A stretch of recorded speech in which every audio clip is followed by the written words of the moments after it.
Hi, folks. Welcome to another episode of Film Study. This is Ken McKusick, and we're back for part two of our discussion of the offense versus the Bills. A frustrating loss. We got a lot of that out, I think, in part one. Jonas Shaffer is here to discuss the game. Jonas, thanks for joining me again. Thank you, Ken.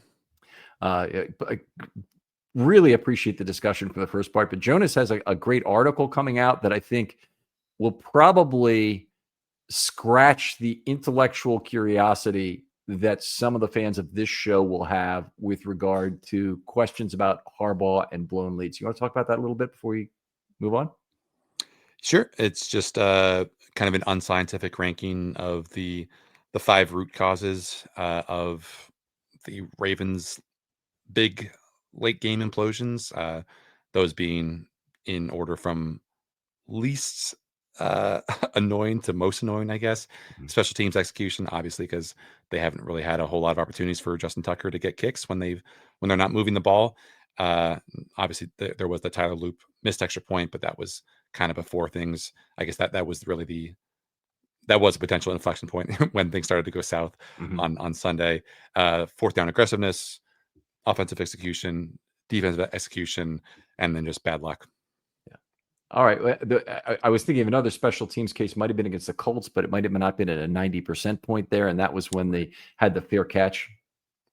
Yeah, that was the game. Remember, that was the game where they never were really in control of that one for whatever reason. Against who was that? Who was the quarterback? It was a backup, right? Was it Gardner? Yeah, I think it was Gardner Minshew. Okay. Yeah, so it was awful. My favorite Ravens curio is that Gardner Minshew has more wins against the Ravens than Joe Burrow. That's a good one. All right. We're going to talk a little bit of offensive line here. So, Jonas has done some research on the offensive line. He's certainly watched the All-22 and gotten an opportunity to do that. I finished the offensive line scoring today with Maureen, so we've got our measures of it. We got PFF if you want to look at that. There's some significant differences of opinion on this game, more than I would normally say exist. But how about we talk a little bit about Ronnie Stanley first, who had undeniably the best game of any offensive lineman. Yeah, I think he is not going against a thoroughbred pass rusher, but Greg Rousseau just got a lot of money. So I think he would be a guy, I think we're pretty confident in Ronnie's ability to handle speed rushers, because even though you could argue that all of his injuries have sapped him of some degree of athleticism, and as long as just the slow march of getting older, it is the guys who can get into his chest and knock him back and threaten that ability to anchor that perhaps worry you the most. And I think Rousseau has earned a reputation as being more of a power rusher than a speed rusher. So I think the fact that he was as rock solid as he was as a left tackle against what looked like primarily Rousseau, just you got to be thrilled with his preparation and his perhaps ability and readiness for Myles Garrett in week 2. Yeah, I mean, I agree. I don't know how much I can map this to success against Myles Garrett, but it was a great start for the season for Ronnie Stanley from a number of angles. I'll go through it really quickly. 50 plays. I had him mapped for 42 blocks successfully made. He missed 8. Did not have any negative events. And this is, again, everybody else had negative events. So he didn't have any penetrations, no pressures, no quarterback hits, no sacks, and no penalties. So it's 42 points out of 50, 0.84 per play. He did have one rush, and it was the one that ended up being the 19-yard run for Lamar, where he effectively allowed a pressure but was run out of it by Lamar. So in that case, he gets a 0R instead of what would be a share of -2 on that play. Probably would have gotten a -1 because Rosengarten also was equally guilty, I think, on the play. But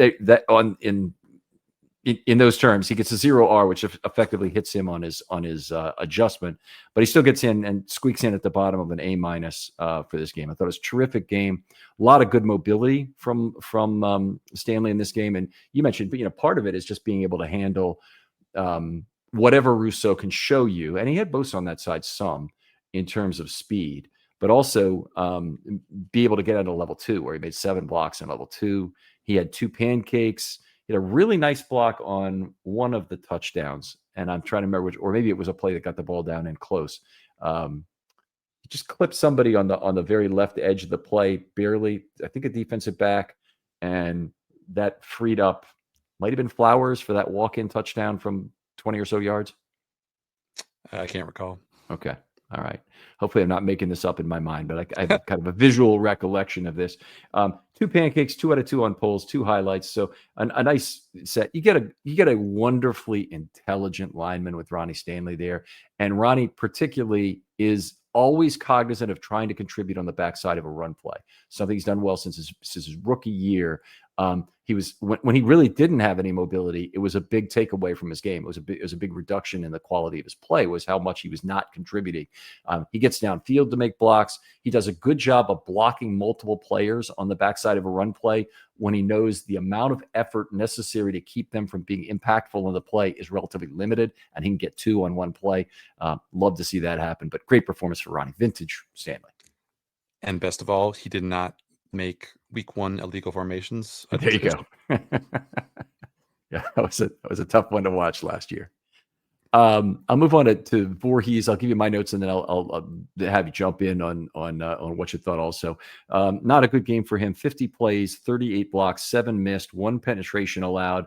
Okay, now this gets complex. He allowed 2 1/4 pressures. And that breaks down as 1 full one, 2 halves, and 1/4. There was a 4-way pressure allowed where it effectively was a jailbreak that ended up being a pass defense at the line of scrimmage. So 4 players were actually combined to have a share of that one. But he was one of them. Didn't have any quarterback hit, sacks, or penalties. So at least that's good. But his points per play were at 0.63 with an adjustment. And he had good reasons to get an adjustment I'll get to in a second. He got up to 0.68, which is the minimum level to have a D at guard. So I thought it was a very tough game from Voorhees. Both a pass and run blocking, I wouldn't compliment on either, but he did a few good things. He had 6 level 2 blocks, 3 pancakes. He was 1 out of 3 on polls, which is disappointing, but had 3 highlight blocks, which were, I think, primarily combinations, but there might have been one other of a nice level 2 push on a player. See, maybe I was just looking at maybe NFL Pro did not come through for me with how it was filtering stuff. I thought he was better in pass protection than he was as a run blocker. And obviously, I defer to you and your rigorous study of all these. But I have him like there's a double team on a 2-yard run, I guess, by Derrick Henry, and he misses Terrell Bernard. In some who ends up getting the tackle. He can't get off a double team in the 3rd quarter to get to Dorian Williams, who's coming from the backside on a 3-yard run. Stuff like that, where just you see some of the week 1 iffiness and just the lack of time on task that these guys will get and do a better job of the longer the season goes on. And then he obviously had the incredible rep on the Derrick Henry 46-yard touchdown run, where he just helps pave that unbelievably large run window for him to bust through. And he did a great job, of course, of kind of getting his butt in gear on the Lamar scramble, which I don't think Lamar really needed, but it was still nice to see. As Jason Kelsey said, like a bus going 50 miles per hour in a 25 mile per hour zone, which is but he was about 15 yards downfield, wasn't he? And still trying to make a block. So that's something. Exactly. Yeah. I love to see the effort, whether or not it's good. We saw Falele do that a couple of times last year, and it doesn't really mean anything. But I will say the one thing I love when a lineman maintains his momentum well and doesn't necessarily make sacrifices. I like that. I like it for fullbacks too, where they won't try and make a U-turn block if they can maintain their momentum and possibly make a level 2 or 3 block that would help. That happens most often on a pull or on a fullback bursting through a hole ahead of a player who doesn't immediately have anyone to block the line of scrimmage, and how he has to conserve his momentum, whether he turns to make a block or whether he continues downfield. Vontae Leach, ultimate conserver of momentum in terms of I want to keep going forward. Yeah, and I guess if you can recall, Ken, because I'm looking at it right now, like looking at that last play, literally the last play of the offense in that game, which is the 3rd and 9. Lamar goes to Benford, but he gets the big hit.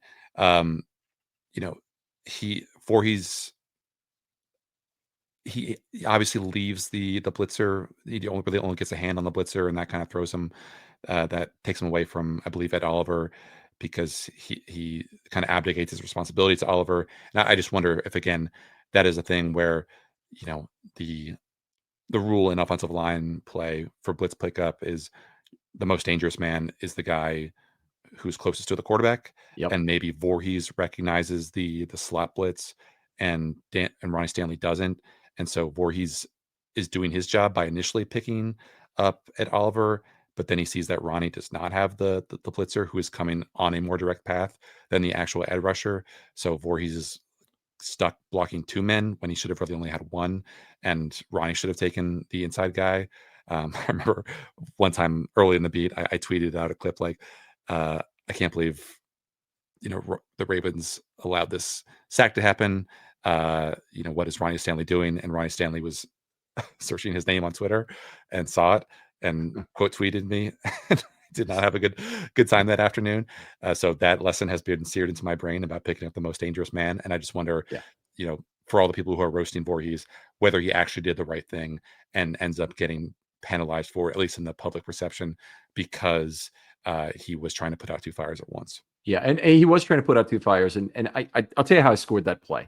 Okay, so he got a -1 on the play instead of a -2, and there would normally be 2 components, 2 shares of that pressure given, since one of those guys was going to be unblocked. But my problem with him was he didn't get either one of them. The first thing he did was hook, put his left arm to basically hook Teron Johnson on the play. So I have a 72 hook, blitzing 7 outside, fails to block 91 inside after. So he's expected to block one of the 2 and blocks neither. There was nothing he could do about number 2. So somebody was going to get to Lamar Jackson. I don't even, in that case, I don't know that I really even care which one he gets, but he does have to get one. I wanted to follow the rules. Ed Oliver was slow playing it, by the way.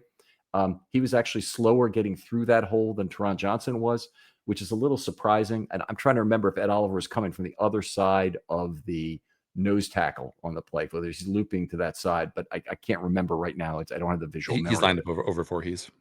He's lined up over Voorhees. Then he's just slow played the rep in that case, because Teron Johnson hit the hole first, and yeah, he picks up the fist of Voorhees. Again, I'm just trying to read body language, but you wonder. I don't know if the Bills ever drop their interior tackles like the Ravens do on those sim pressures and creepers and stuff, but I wonder if they do, if by how Oliver still played it, whether he thought that this might be one of those exotic pressures, and I've got to handle this guy as opposed to that guy. Yeah, it could be. I mean, it could even be that Oliver had a coverage responsibility theoretically, but I would say, basically 100% of instances where you drop the DT or the nose tackle, it's a short zone where you're expecting to play. You're not expecting something complex. I got to pick with him. I got to stick with him on some sort of wheel route or something. You're not seeing that. All right. So in total, Voorhees graded out as a D, and I think I explained already all that, so I think we don't need to go over that again. Ready to talk about Tyler Linderbaum? Yeah, just kind of an unremarkable game from my vantage point. Obviously doing his usual job of trying to put out fires and be the most responsible man inside next to 2 guys who don't have a whole lot of experience, or if you ask Ravens fans, a whole lot of quality. So that there were some plays where I'm sure he would like back, but I think overall, like a solid afternoon, a solid night, just nothing really to write home about. Right. I guess I'd mirror that. That certainly shows up in the grade. He got a 50 plays, 40 blocks, 9 missed, 1/4 of a pressure. So he was involved in the 4-man play on that. That was his only negative event. Works out to be 0.79 his score. With adjustment, he gets up to a C, and really in the middle of the C range at center. 5 level 2 blocks, 3 pancakes. The one disappointing thing, he went 0 for 3 on his pulls in this game. Didn't have anything. Even this one play that's actually was very remarkable, but he and Stanley both pulled to the right, and he actually misses a block and then U-turns to try and block the guy in the back, which it just was a bad choice, because Stanley made a perfectly good block on him. So if Linderbaum had maintained his momentum on that play, he might have had another player he could have blocked. But that was an unfortunate kind of a look on that play. Had 2 highlights during the game. One of them was a pickup at the line of scrimmage, which was very nice. A good game for Linderbaum, but this is one of the things I now am concerned about with the Bills is they look a lot bigger and a lot more freaking effective on the inside of that defensive line at nose tackle. Deion Walker looks terrific. And, Daquan Jones looked good in this game, I thought. And Deion Walker really moves around pretty well for a big guy. And he had a lot of, what we've seen from Travis Jones in him at times, being able to move people around. So that was a real challenge for Linderbaum in this game. And I think if the Ravens end up playing Buffalo again in the playoffs, I think that's an area where the Ravens will have to try and figure out how to guess deal what? with it. If the Ravens do face the Bills again, they'll get a even deeper Bills front because they were playing this game without Michael Hoyt, who's a kind of powerful edge rusher, as well as Larry Ogunjobi, who is no stranger to the Ravens. Yeah, and that assumes, of course, their depth holds up until the next time they play, which is a big if it's 18 weeks. Yeah, but I think Buffalo fans like the very rich and vibrant Bills Twitter graphics. And I do mean that complimentary, not pejoratively, but like they were really high, I think, on Dwayne Carter, I believe, who was their second round pick, who was a defensive lineman who they think has some juice. So as disruptive as they were with all their picks and stunts inside, they could be even better by the end of the year, or they should be even better. It is a place where they've certainly improved. So C for Linderbaum. Let's move on and talk about Faalele, because I know everyone wants to hear about Daniel Faalele's game. For some reason, a magnet for attention on the Ravens line more than anything else. But he finished last year very strong on the last 309 snaps. I've written extensively about that, so I'm only going to mention it briefly here. 50 plays, 40 blocks, 6 missed. He had a half plus a quarter pressure for 0.75 total. He had 1 quarterback hit allowed. That was all his. And he had the sack he, quote unquote, allowed himself. I gave him 2/3 of that. I thought 1/3 of it was actually on Rosengarten for getting the pocket phone booth on that play. So he deserved it. I could also buy it if someone thought it was 5-1, but I thought Rosengarten basically allowed a pressure on the play, and I think it secured the fact that Lamar was going to be taken down on the play. Whereas Faalele, not only did he allow the rusher directly, it was also the first pressure on the play, and he fully deserved the lion's share of that sack. So anyway, 31.5 points for Faalele, 0.63 in aggregate, just like Voorhees, 0.05 in adjustment. I'll tell you why in a minute. So he also gets to the bottom of the D range. 8 level 2 blocks for Daniel Faalele. If you want to pick out one thing that was a positive from this game, 8 level 2 blocks is something he's had a lot of trouble doing in the past. And he just looked pretty good, using his length a little better, I thought, in level 2. I wouldn't say it's anything about his mobility that's dramatically different. And I wouldn't really, although you made a good point about the one scheme play, I wouldn't really say that was what is impacting his level 2 blocking. I think he's using his length better, is what I'd say, extending his arms and trying to make contact. He is one of the notes that I put down was that he is long enough and strong enough to send Matt Milano flying on Derrick Henry's 30-yard touchdown run. Like, he gets maybe a fingertip on him, and it displaces Milano, who's obviously built up a nice head of steam, like 5 yards, and that kind of clears the alley for Derrick Henry, I think, to run through. So a guy that big, force equals mass times acceleration, and he's got a lot of mass, man. All right. Well, let's see what else I have. 2 pancakes in the game, 1 out of 1 on polls. So he certainly did a lot better than, say, Linderbaum on polls in this game, or Voorhees. So if you're looking for your great interior pulling machine, there's Daniel Faalele, and obviously I'm joking. 3 highlights, but I have to say that every time, because anything positive I say about Faalele, I'm the most, obscene, Faalele biased person there is. Anyway, 3 highlights in the game. I thought you can pick out some things that were good about this game. This is a major regression from where he finished the end of last year. There's just no two ways about it. It's the bottom of the D range, where he'd played basically on a B+, A- level for the last 5 games of last year. He'd gone 309 snaps at the end of last year with a total of 3 pressure events, 1 full pressure and 2 half pressures. That isn't much. In this game, he had 4 different pressure events in 50 snaps. So that's a big step back, unfortunately, for Daniel. Even though I could pick out something about the level 2 blocks, that's nothing like as important as keeping that pressure total low. Good that he didn't get penalized again, but I have a hard time really picking out really positives from this game for him. Yeah, I mean, the highs and the lows are so extreme. Like I mentioned, the Milano block.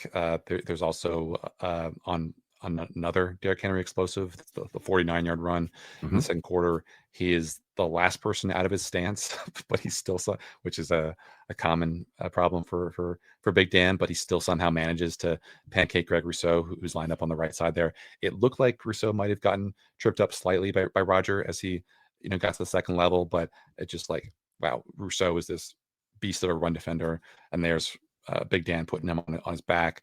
And then you have the bad stuff, which is like, how are you going to let Matt Milano, of all people, slip off you on that Lamar sack at the end of the first drive after you've already handled a stunt?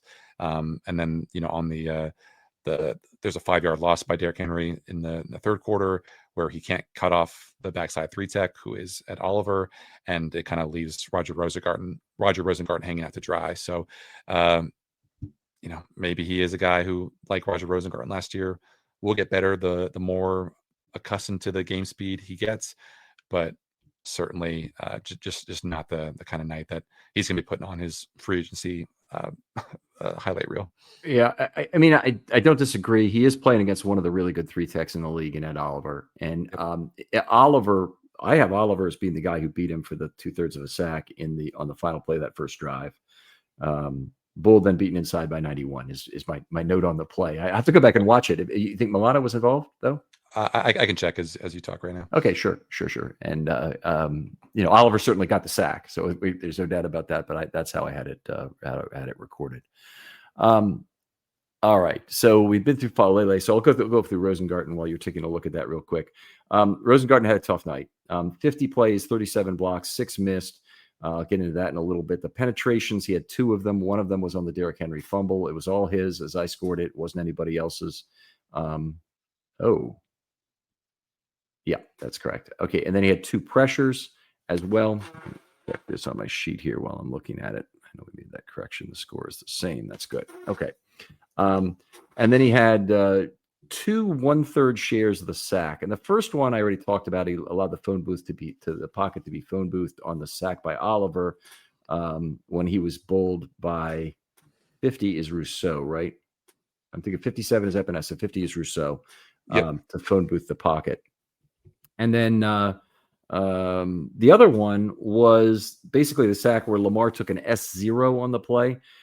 I thought Rosengarten he did allow a pressure, it looked like, on the play basically, but Lamar was able to move forward into what basically, again, would have been a clean pocket, and he decided to take off on his own. If he got in positive yards, it would have been no charge at all, but he ends up getting back to the line of scrimmage only, taken down for a sack in name. That's really no different from an incomplete pass.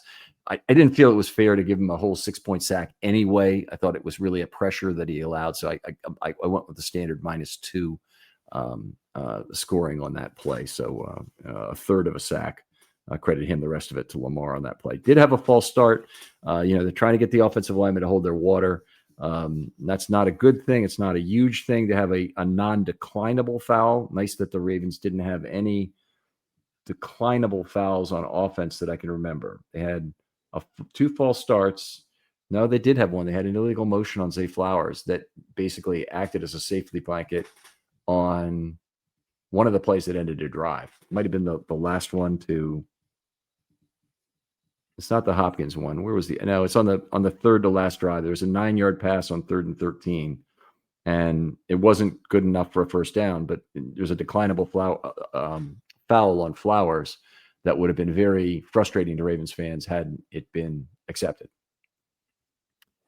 Yeah, I think I thought more highly of Roger than I did Dan. Obviously, I know that the false start tax is baked into the score. On the first sack, I know you didn't really give him a huge ding, but to me that looked like it was it would have fit my definition of like a passing cone. Like I thought there was enough space for Lamar if he needed to pivot to the right side where he could have stepped into a throw. I thought Roger did a good job of straining and kind of holding up on that power rush.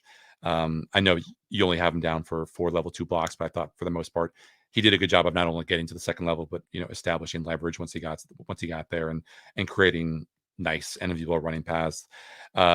He gave another pressure to Bosa later on the long scramble by Lamar.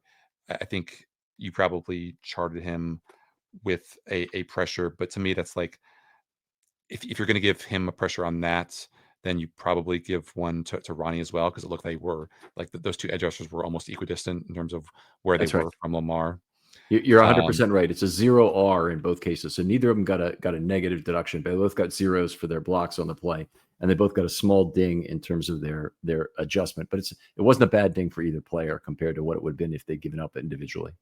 right, and then I already mentioned the him losing to Derrick Henry on the fumble play as he's trying to scoop at Oliver, and I think Daniel Farley is pulling, so he's relying on Linderbaum for help inside if that is indeed the play design. So I thought, you know, certainly at the biggest moments, Roger was kind of an easy guy to pin as the culprit.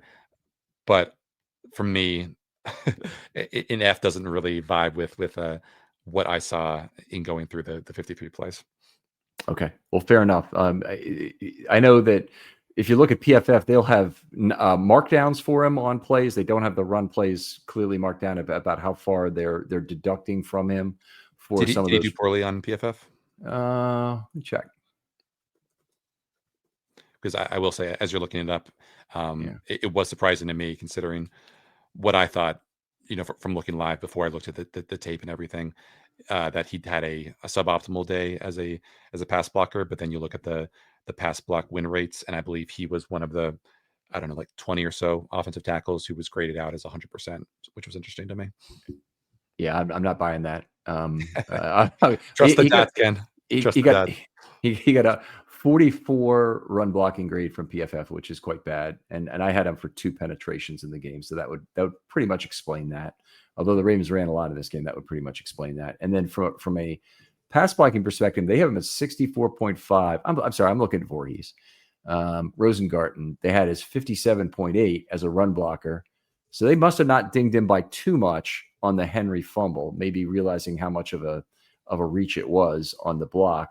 But they also didn't have him for any pressure events, which is just that does not match with how I define the things.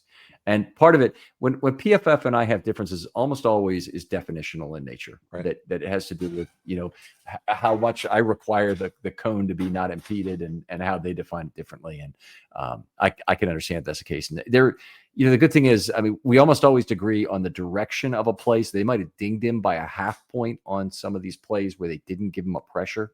They're saying, well, he's gotten backed up, but he didn't give up a pressure on the play. It's minus a half instead of. But otherwise, I don't see how you get down to 64, because if he didn't have any events as they called it. So you had to have some negative plays that they scored for it to get down to 64. And yet I'm not sure exactly how that would have gone. Anyway, an F was the grade for Rosengarten in this game. The good thing, a good thing about him is they really didn't give him much help. They only had 9 right side eligible receiver blocks the whole game. They had nine left and 3 middle, only 3 right. So it's not a game where they gave him a ton of help. So at least he can point to it in that and said, I was responsible for more than I was last year. Right. All right. Let's put the offensive line to bed here and talk about some other things, because I know we want to talk about some individual skill position players. You're the guest. Who would you like to talk about first? I'll talk about Zay. Just a couple of notes of some things. It was funny to look at the all 22 of the 39-yard crosser in the third quarter, because that was another play where that was one of the plays with the cheetah cadence, and he's actually for as open as he was. On the broadcast copy, he's actually like incredibly slow out of his break because he doesn't actually realize the ball is snapped. So it's funny to see where he was at the start of snap and where he was by the time the ball actually arrived. On the 23-yard screen catch and run score, I'm sure that this is taught, but it was interesting to see just how committed he looked to threatening vertically before he actually comes back to the line of scrimmage to catch that pass from Lamar. I guess it is just kind of whatever you can do to create as much space as possible to give Ronnie Stanley, as big as helpful a vector to the defensive back as possible. So I think that was interesting to see him like actually fully commit to making this screen route look like a go route, which is what you're supposed to do on basically whatever route you're running. it was he got ridiculously wide open on the 36-yarder. That was just free money on that mesh concept. It looked like Charlie Kohler got in the way of the cornerback who was responsible for him in man coverage. On the D-Hop touchdown, it was interesting. They sent him in that cheat motion where, what Tyreek Hill popularized last year with the Dolphins or 2 years ago, whatever that was. But you're, basically sent in motion at the line of scrimmage so you can get a nice running start. So he is, up to maximum velocity at a very, very high level. And that is to Deron Johnson's disadvantage, because even though he didn't get the target, it was a very interesting route where he's moving from the top of the screen to the bottom of the screen. He's, basically gets snapped when he's around the slot, and he's kind of arcing toward the middle of the field, like 15 yards downfield.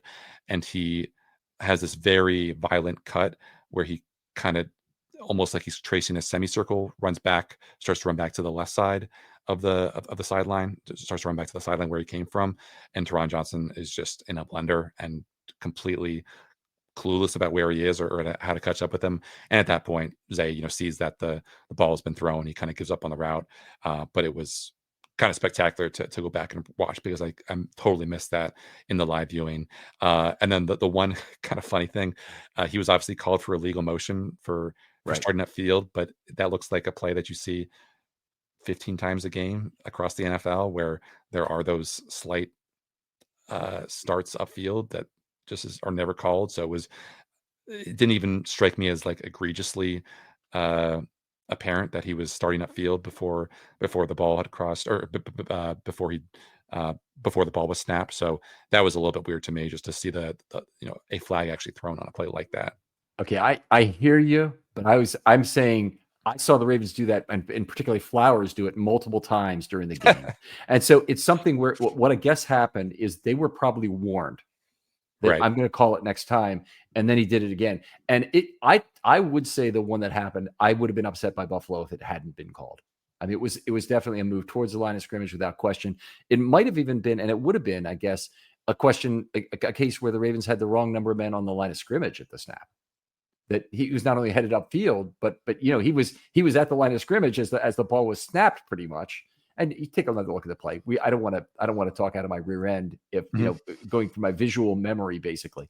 The other thing, and you mentioned this a couple times, but I picked out one thing you said that I really want to go back and watch, and that is he really selling a go route as opposed to a comeback? And Zay Flowers is a player that I think we can agree his strength is not necessarily directly as a route runner, but in his suddenness and his lack of need to sink his hips that allows him to basically stick his foot in the ground and turn like a Ferrari at a right angle.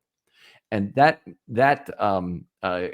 just undefensible. And he's never really had to learn to be a great route runner like Bateman had. You ever have one of those days where everything's off? Well, Mood can help with that. And let me tell you about Mood. It's the online cannabis brand that is changing the way we handle everything, from stress to sleepless nights, with functional gummies that are 100% federally legal cannabis. Mood launched to make cannabis affordable, accessible, and transparent, while at the same time supporting American farmers growing premium hemp on small pesticide-free farms. Their gummies are next level. Seriously, I've tried a few, and each one feels totally different.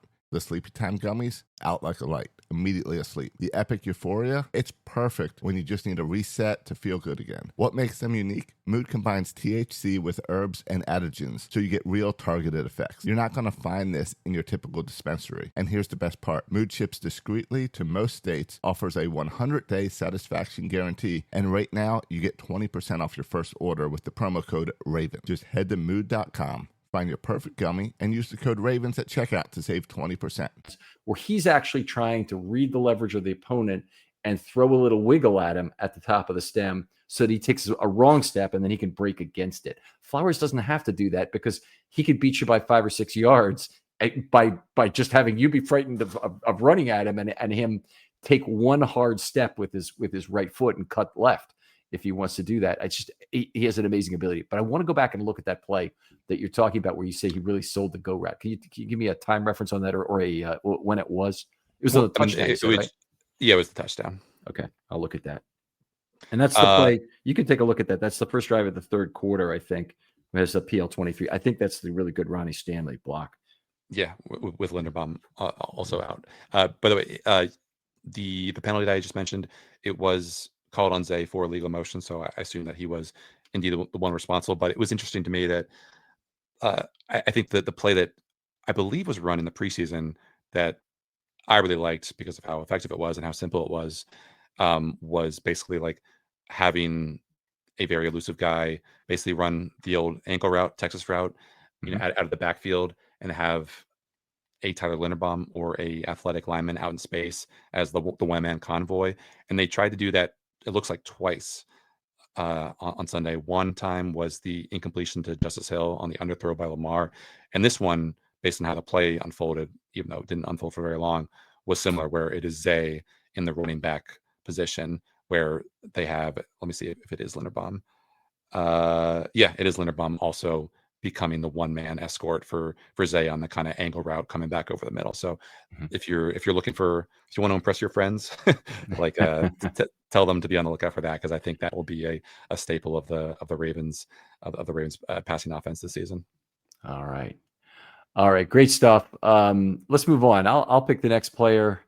I think we really want to talk about, we'll talk about Derrick Henry, kind of some low-hanging fruit here in terms of what's going on. Big game, breakaway runs, you go in either direction. I thought the plays were very well blocked up. They took advantage of some of the wide receiver value the Ravens had. On one of the plays that was up the middle, you had a great play by Tyler Linderbaum that really deserves individual mention, where he basically opened up both sides of the hole. You love to see this, kind of a pin and turn move where he sealed off the left side first, and then he went to the right and got a I guess you would call it a kick out. And I don't remember if it was actually to the shorter side of the field, but it was effectively he was opening both sides of the hole with his two blocks on that play. And that was one of his highlights for the day. But Henry did a wonderful job of following blocks. It was a lot of yards before contact. It was a ton of yards after contact. Any way you break down his night, it was fantastic, except for the variance in success rate, which is the one thing that kind of bothers me about the Bills, that they weren't able to get him going effectively when they were in that fourth quarter and needed to sustain some drives. Yeah, nothing I can add that's not exemplified by the highlights or the statistics or just what you saw. A little context from Next Gen Stats. He was obviously the number one running back in the NFL last year in rushing yards over expected per attempt. I think around like 1.9 or thereabouts, ahead of even Saquon Barkley. And on Sunday night, he came in at a healthy 3 yards over expected per attempt. Jeez. So the expected rushing total would have been about 114, or excuse me, 115, and ended up with 169. It was also interesting that Next Gen Stats had him running into a heavy box, which they define as 8 defenders or more, on only 16.67% of the time. Okay, so only 3 of his 18 carries then that would work out to be. Okay, now that's interesting. It felt like a lot more than that. It certainly felt like a lot more than that in the fourth quarter. He only forced 3 missed tackles forced in the game, but 3.4 yards before contact, 6.0 yards after contact. I think he's got to be very happy playing at Baltimore, is all I can say. This is a perfect environment for an older running back to basically move to Florida and have an outstanding opportunity to play with Lamar. Yeah. I mean, obviously, he was in a bit of a dour mood after the game because of the fumble, which he took responsibility for, and I think as a media member, I would appreciate more responsibility for when things go wrong from the highly paid members of this Ravens team. But yeah, I'm grateful to have Derrick be as forthright as he was. I mean, it's not an obvious situation where he has to go to the podium. I mean, that's not what Mark Andrews didn't go to the podium after. I mean, this was in the locker room. I'm talking about just guys making themselves available in the locker room, which not everyone did on Sunday night. Okay. And he was at the post-game podium, and he basically said those things as well. And that's, you have a player who has a terrible game, makes a game costing. They don't often go to the podium. I mean, I remember Justin Tucker doing it after missing the extra point against the Saints in 2018 that cost him a game. And he said, to be clear though, he wasn't at the podium. This was just in the locker room. The only 2 guys who went up at the podium, as far as I could tell, were Lamar and Kyle Hamilton. But then how did they get the transcripts for the website for that. Where did they get that from? Do you know? The Ravens just have this, very, very intense PR staff who basically get quotes from the guys. They send them to their army of transcribers, and boom, it's put up on the website. Okay, so when if you have a general floating ability to go around the locker room, talk to who you want to, you go over to talk to Derrick Henry. There might be a PR guy right next to you, also with a microphone in his face. Yeah, or there might, or in some cases, like because of how these things flow, we will talk to John Harbaugh, then Lamar Jackson, then Kyle Hamilton at the podium, and by the time that we enter there, Derrick Henry will have already left, but a PR staffer, this is more the case. This is almost exclusively the case for home games. A PR staffer who is assigned to the locker room will have already been on hand for the interviews with a Derrick Henry or Zay Flowers or Rashad Bateman, and will have already transcribed those and put them up on their NFL's / PR website. Okay, who comes up with the questions for that? Then it's not a media member coming up with the questions for Derrick Henry if it's done in the locker room like that. I don't know if there are any cases where a Ravens PR staffer will take the initiative themselves to ask a big player questions if like a TV reporter or whoever is not in there asking them themselves. Mhm. So I can't say. I think usually like in preseason games, which are obviously far less important, they used to talk to guys. Well, this is back in the days when the Ravens played starters. They would have a PR staffer go down to the locker room at halftime and talk to the guys who did play and get a couple stats for us that we could use in the game story, because obviously by the time that we would get to the locker room, they would have already cleared out and gotten in their car and driven home. Okay, so it could be Ryan Mink or Cliff Brown or somebody like that who would No, they don't handle that. It would have been any of their lower on the totem pole PR people. Gotcha. seasonal interns perhaps. Okay. Yeah. Enough said. It gets great insight. I appreciate that, Jonas. Who else would you like to talk about? I guess we already kind of maybe just like I could kind of sandwich Bateman and Andrews together because that's kind of the same theme. Bateman, like open on the first drive for a 12-yard comebacker, but Lamar goes to Derrick Henry on the check down instead. He was open. I think he had a really nice route on on a vertical route that led to the 20-yard Zay crosser in the first or second quarter. But Lamar was never going to throw that because that route was kind of capped by the deep safety. But again, just adding credibility to the idea that Bateman can be a vertical threat that makes things easier for his teammates.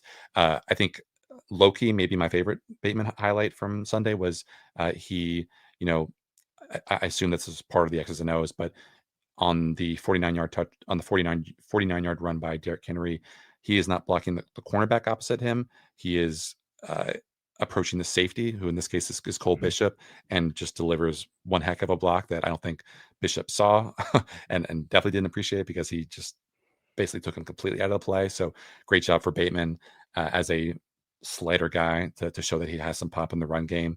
And then I thought, obviously it was interesting to see that on that long miss on 3rd and 10 in the third quarter where, Ravens fans got understandably pretty pissed about the fact that there was no defensive holding or DPI penalty flag thrown. Although I guess you could argue that, like, was that ball really catchable? But it looked like Zay was also held through the route stem on the other side of the field, and it looked like he was unhappy with that. So maybe a little bit of double jeopardy for the Bills that they got out of. Yeah, I did not know about the Zay play on the other side of the field. I'm gonna have to look at that now and see how egregious that was. I thought there was probably a little bit of turn of the shoulder, turn of the body of Bateman on the play that probably could have been called. Wasn't. He's looking for the flag. You never know. You can't go by that because they ask for it a lot, certainly. All right, we have a question here I'd like to toss out there. It relates to Keaton Mitchell. It's from Jake Vogel, who's a regular listener and oftentimes on the show. He says it's tough to criticize the running game much for this game. Do either of you believe Keaton Mitchell deserves an opportunity to get on the field for some real snaps? How much validity is there to Harbaugh's comments on Mitchell?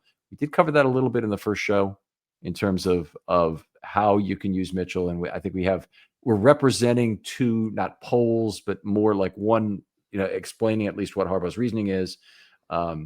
you want to take a crack at that? In terms of having another. Yeah, I mean, I think I either thought about tweeting or did tweet like at some point after that first preseason game, like everyone who's in the stadium and is watching Keaton Mitchell is going to take a late round flyer on Keaton in fantasy football in their fantasy football draft just because of how explosive he looked. So if you are of the mind that special teams don't really matter, then I would understand that you would be very, very pissed about Keaton Mitchell not getting the first crack at snaps before Rasheen Ali. But if you think that special teams depth is important and you believe that John Harbaugh is not lying when he says that Keaton Mitchell is not good enough in the other phases of the game, and you think that the Ravens special teams, as I did, were just generally not that impressive, other than a couple of nice performances from guys like Tyler Loop, and obviously Jordan Stout deserved better with that incredible punt inside the 5, then you could see why they wouldn't want Keaton Mitchell out there, because they already have a very short, slight guy on kickoff returns, and Keon Martin. It looks like he was kind of a liability on one of those long runs, which is all kind of worrisome to see. So I think at some point Keaton Mitchell is probably going to have to force his way onto the field as like a guy who you can write in ink is going to be in every week presence. But until then, until he has like that classic Keaton Mitchell 2023 game, I don't know, Ken. I mean, like, are we going to be talking about him being on that game day activation roster bubble every week? Yeah. Okay. So I think I appreciate that, because I think you're representing what Harbaugh is trying to say about the thing. And I think I don't think John Harbaugh is lying. I think he may be misvaluing what's going on when he says that everybody knows where the ball's going if Keaton Mitchell's on the field. First of all, if that's true, you got them. You got them by the nuts, if that's true in terms of what's going on. But I'll look at it as this. Ali played 1 snap of offense. He played 21 snaps of special teams, which was among the leaders, which means he's probably playing 3 units, but not 4. Okay. And I don't know which unit he wouldn't be playing, but if I had to guess, the unit he wasn't playing was punt. I can look it up. For you. Right. So you got it on PFF. So it'd be the punt unit, not the he'd be playing on the punt return unit, maybe as a jammer, but maybe not on the punt unit, because there's limited places that he can play, because he can't be a gunner at his size. There's a lot of things he can't do, but it'd be in that unit that I bet he was not playing. He got 3 snaps on punt return, 3 snaps on punt coverage, 7 snaps on kick return, and 8 snaps on kick coverage. Okay, very good. Very good. Okay, so 21 in total. So I look at those 22 snaps he got out of Ali, and Ali was on for one of the pony snaps, which have been perfect for Mitchell. It was a 5-yard run for Ali. I can't say it would have been better, but he represents a much more credible threat, I think, than Ali does, in terms of the defense actually being concerned about him getting the football. If you have Mitchell in the game, he's not going to get just 1 snap of offense. He's going to get several snaps of offense. I don't know whether he's going to get 4 or I don't know whether he's going to get 9, but he's going to get some credible number of snaps, and he's going to play a little bit of special teams and be your best kick returner. They sacrificed having they basically a swap out of Mitchell for Ali on the kickoff return. I've got to admit is a fairly marginal gain, but I think that the value on but I think it is a gain, and I think the value on offense, the gains from that are probably more significant. And if I'm looking at the 21 snaps that Ali played on special teams, boy, I have a hard time really putting a value on that. I mean, first of all, a bunch of them, when the ball came up short on the kickoff, doesn't matter if you have Ali on the field or not. Obviously, for a play like that, the ball goes in the end zone. It doesn't matter whether you have Ali on the field or not for that one. The punt that gets covered by Simpson, I don't know if he's on the field or not for that play, but it obviously didn't matter if you have Ali on the field. So there's actually it gets to be not as likely that any individual player is really going to impact that special teams. I know that'll be something I'll get crucified by probably for people who are real special teams gurus, but I think you're kind of letting the cart drag the horse if you want to degrade your offense for a really marginal gain on special teams that you could get from having Ali over Mitchell. And obviously, and you could do all kinds of sliding doors hypotheticals where, if you wanted to make the case, as I think I probably did, that Jalen Armour-Davis deserved a spot on this roster more than Rasheen Ali, Mhm. then if you trust Jalen Armour-Davis like I would have based on how Yep. exceptionally well he played in the preseason, then maybe you don't need Jair Alexander for as many snaps or as crucial snaps as he got on Sunday. And maybe Jalen Armour-Davis is able to make one or two of those plays in the fourth quarter that keeps the Bills from that comeback. But obviously, this is all just kind of blue sky and stuff, and it's Right.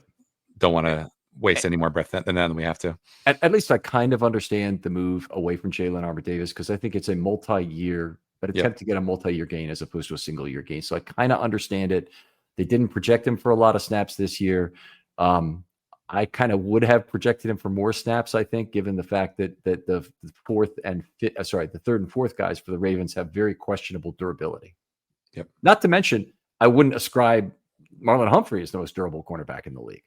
And Nate Wiggins is still looks like a twig out there, even with those extra 10 pounds of muscle. Yeah, there you go. So all very good points. I think we talked about a little bit about DeAndre Hopkins. Okay, let's assume that the Ravens have to be without Isaiah Likely for another week here, because I think it's probably more likely than not that they'll have to play without him against the Browns. Maybe you have some insight into that. That's different. Is he's on the practice field again? Yeah, he was doing some like agility ladder stuff on Friday. Nothing too explosive. I don't think he was running more than like 60% of his max speed. No real violent cuts. It looks like he put on his Instagram, I think on Monday, I believe, him doing some more lateral mobility. So again, that kind of maps with the timeline of him being probably at least a week away from playing, which is fine. Like I don't think they'll need him against the Browns, as evidenced by the fact they are 10.5-point favorites, I believe, over Cleveland as we speak right now. But it certainly would help to have him. That's down. They were 12.5 I know. last I checked on Odds Checker. That's not good. All right. So anyway, that's a maybe it's good news, I guess. You'll know better tomorrow because Wednesday is the first day of practice, and you'll see more of where he is. Likely is a player who I don't believe plays special teams anymore, right? Or did he play some last year? I don't think so. Okay, so it's he and Hill is protected. He'll move to the protected class of starter, except for kickoff returns, and Likely. By the way, that's another place where you want an extra special teams player. I've got no problem putting Justice Hill out there at risk for a few more special teams plays to get Keaton Mitchell into the backfield. And that's another very legitimate, case to be made there. And I don't think it would be. First of all, Hill is going to be way above where Ali is as a special teams player because he's been a pretty good gunner during his career. Anyway, right.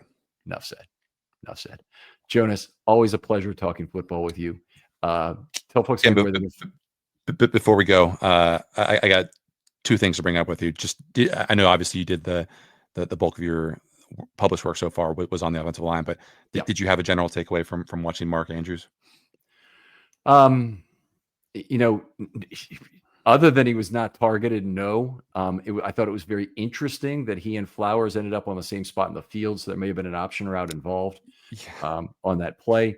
But the fact that Flowers came back and picked off the ball, I'm not sure it was intended for him.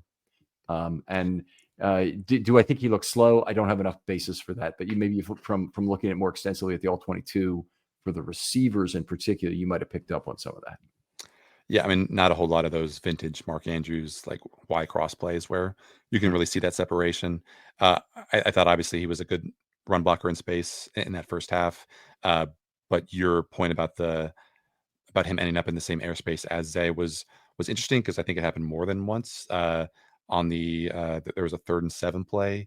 I think before that, I forget if the Ravens got it. I think they did, where he kind of sort of ends up running into the same space as D-Hop.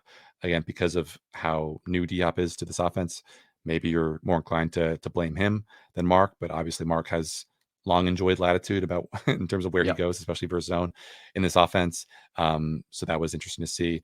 There was also on the play that led to the fumble and the big loss by Justice Hill. Mm-hmm. It looks like he has the crack block responsibility on Joey Bosa late in that first half. It seemed like one of those plays where it's almost like doomed from the start based on how wide his alignment is from the line. So like once Bosa realizes that this ball is going out wide and triggers, it looks very, very difficult for anyone, but especially Mark, who is not does not have the blocking power of Charlie Kohler or Pat Ricard to handle it. But if you are pointing a finger at someone on that play, it probably is Mark, but maybe you should also point a finger at Monken just for not giving him the flexibility to kind of reduce his split and giving him an easier look at that. So that was interesting to see as well. And then, of course, I mean, probably the most consequential play is like on that final play of the game. Zay Flowers. On the final play of the game where Lamar goes to Hopkins short of the sticks. It's a zone blitz, and Mark starts, as kind of the detached tight end, and he veers out to the sideline on like a diagonal route. And it was interesting that based on the all 22, where you're looking from behind the offensive line, like Lamar is peeking at Teron Johnson, who's coming from that same side. So I don't know why, when Mark starts to uncover and gets quite open as he's running this route to a vacated zone, Lamar doesn't stay that way. Maybe he thought that the cornerback, who was kind of backpedaling to the sticks, would have been able to break on that and tackle him short of it. But I think if he'd held on to that a little bit longer and trusted the protection would have held up, based on how far Mark ended up from the nearest coverage guy, that would have been like a walk-in first down. And I don't know if that is telling of where Mark is in the passing progression or on the offensive hierarchy, but it definitely was something. Okay, you open up two things. I want to pop back at you, and I think you have one more point to make too. The first is that it is more common to have two players in the same area, not only when there's an option route, but also when that's the play design, which a lot of the plays have rub or pick concepts where you're actually running people to the same spot. So when the ball's out quickly on some plays, it's more likely that you might have two players in the same position. The ball doesn't usually go there, because by its nature, that's not usually an area where the quarterback sees a lot of value in the throw, but it does happen on play. So it's not something you get too worried about. The play I was talking about, and I interrupted you with before hearing out your sentence, and I apologize for that, was the jet toss to Flowers, and it was a run and not a pass, which went right for nothing. And he basically slid down to, I liked it that he slid down to keep the clock moving. But Mark Andrews did nothing on that play in terms of a block. Looked really bad. Now, he blocked his guy, but he didn't block the guy who he should have seen also coming. Yeah. And you say blocked his guy. I think he got released very quickly. Is my recollection. There were snipers all around there ready to take Flowers down on the play. So it wasn't like he was going for a first down after that, but it was an unfortunate circumstance. I didn't think it looked very good for Andrews on the play. You had one more point you wanted to hit up with. What was it? I think the one demerit that I think I would hold against Lamar, and again, this is just like absolutely pitch perfect, like Monday morning quarterbacking from a guy who's never had to run a read option in his life. But I did take some issue with like the actual reads themselves, and this is like, again, very, very minute stuff. Let me see if I can find my notes here. There's a handoff to Derrick Henry on the first drive with an arc block by Andrews that I think Lamar should have kept. There was another one late in the first half that leads to a 5-yard run by Henry, but I feel like it could have been more if he keeps it himself. There's another on the final, and then there's another on the final offensive play where, excuse me, on the, I guess this would have been the second to last offensive play. The Flowers jet sweep. Right. Yeah. Maybe this. I think my note was talking about the final offensive play of the first drive, or I think it's the final offensive play of the first drive, because it was the Lamar has the keeper, and he like kind of goes nowhere against Bosa, who has him in space, and the Ravens like settle for that big long field goal. I forget exactly when the first half had happened, but there was another keeper where he keeps it, but it looked like Hill had advantage to the play side. And then obviously on that second to last play on the wide receiver option pass where Zay is screaming across the formation, that was also a situation to me where it looked like there was more of a numerical advantage inside, especially with what looked like Voorhees kind of pulling from the left guard spot to the right and potentially being a guy who could make the Ravens' life easier. So I don't know. Like, obviously, it's an incredibly Picky. fast. You have to be very, very. It happens in a snap, and if you don't feel good about the mesh point, then obviously you're gonna keep it rather than risking it. But I just always am gonna trust Lamar's ability to accelerate and to get outside the edge, especially against a guy like Bosa, who looked as slow-footed as he did at times, rather than just like giving it. I mean, there were just, on some of those plays that I mentioned, the Ravens had an obvious numbers advantage, like 3 against 3. And if Lamar takes it and is able to beat that guy to the corner, I think, like the play that we saw in that first half, where it's like an easy 13-yard run, he could have had at least a couple of those, based on my completely inexpert opinion of what he should have done, 48 hours after the fact. Well, that's it's 2 plays you would take it from Lamar. It's somewhat picky, but every read option is its own decision that deserves some inspection in space, and on its own merit. And if you want to get intentional about your practice, you look at those, and I'm sure the Ravens will, and try and help Lamar make better decisions. Although you're really teaching somebody who has Muhammad Ali's instincts with regard to opponent leverage to dodge punches better. That's effectively what you're doing. I don't think there's anybody in the world who could have taught Muhammad Ali to dodge punches better. Right. I just don't think there's anybody who could have taught him something. No, you're not thinking at the 4 millisecond level. Kind of. Because I don't want to end this with me kind of sort of slamming Lamar, I will say that maybe one of the low-key most impressive things, and again, I don't know if this was already in the script for the play, but on the Derrick Henry 30-yard touchdown run, if you remember, they line up in shotgun, they motion over to I formation. It's a big change in what it looks before the snap, and then right before the toss, he widens Zay Flowers' split. Widens Zay Flowers' split to basically take the cornerback out of the run fit, which ends up being very important, because I think that's a toss to Derrick, and he's able to have more space than he otherwise would have, and run by the safety, who was just completely clueless about stopping him. So if that was something that Lamar decided was useful as a tag to the play, that he motioned Zay Flowers over like 4 or 5 yards to help out Derrick Henry because he realized that this play could really hit, then all the credit in the world to Lamar, because I think that's something that probably certainly the Ravens would never tell you like after the game, was part of the plan, because they are very, very tight-lipped about what isn't in the playbook. But if it was indeed something that he kind of dreamed up on the fly, then big ups to him. Yeah, well, I wonder if Lamar would ever talk about that if questioned at the podium after. So maybe not. I had 2 very minor complaints, and again, 144.4 passer rating kind of speaks for itself. He had basically a near perfect day. If he'd hit on these 2 passes, I wonder if he would have actually had a perfect day, because it would have been very close.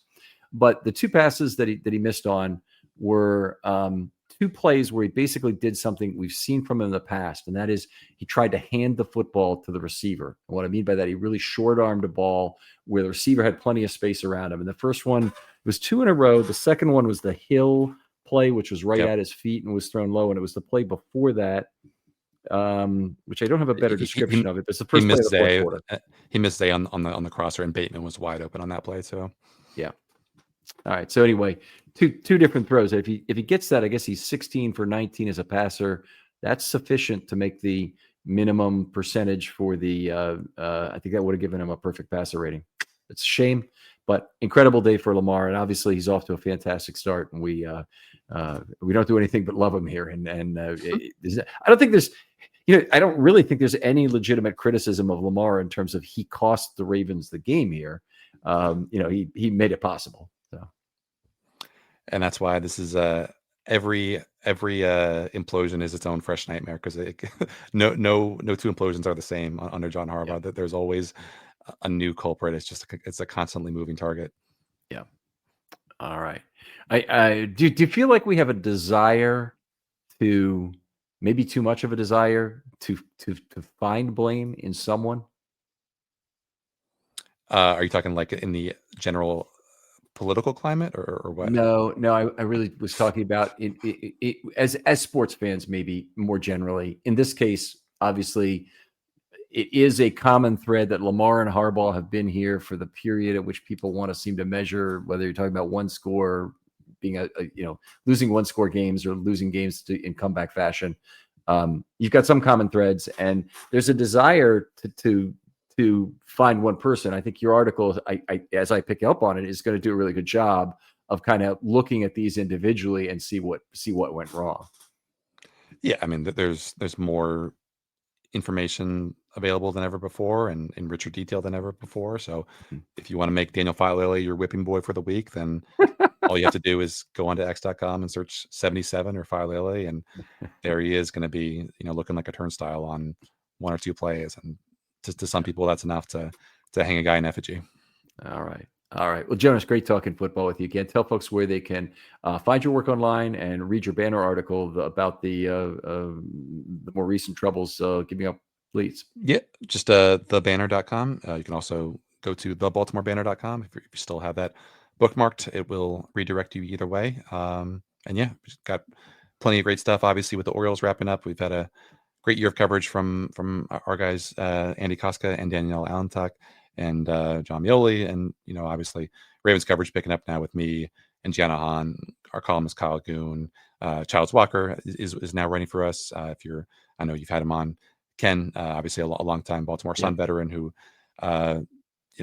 took a buyout there or left. I forget exactly what the details were, but we're glad to have him contributing and doing his usual five things we learned. Great writer, very versatile too in terms of what he can write. He's writing about political stuff and all kinds of local news that's been very effective. We really enjoy having Childs on the show when he's on. Thanks so much for joining us, Jonas. Anyway, other folks out there, thanks for your support of the show. As always, tell one new person about it if you can. Show an older person where they can listen directly on the website. And that's always appreciated. Jonas, thanks again for coming on. Thank you, Ken. Appreciate it. And we'll talk to you next time on Film Study.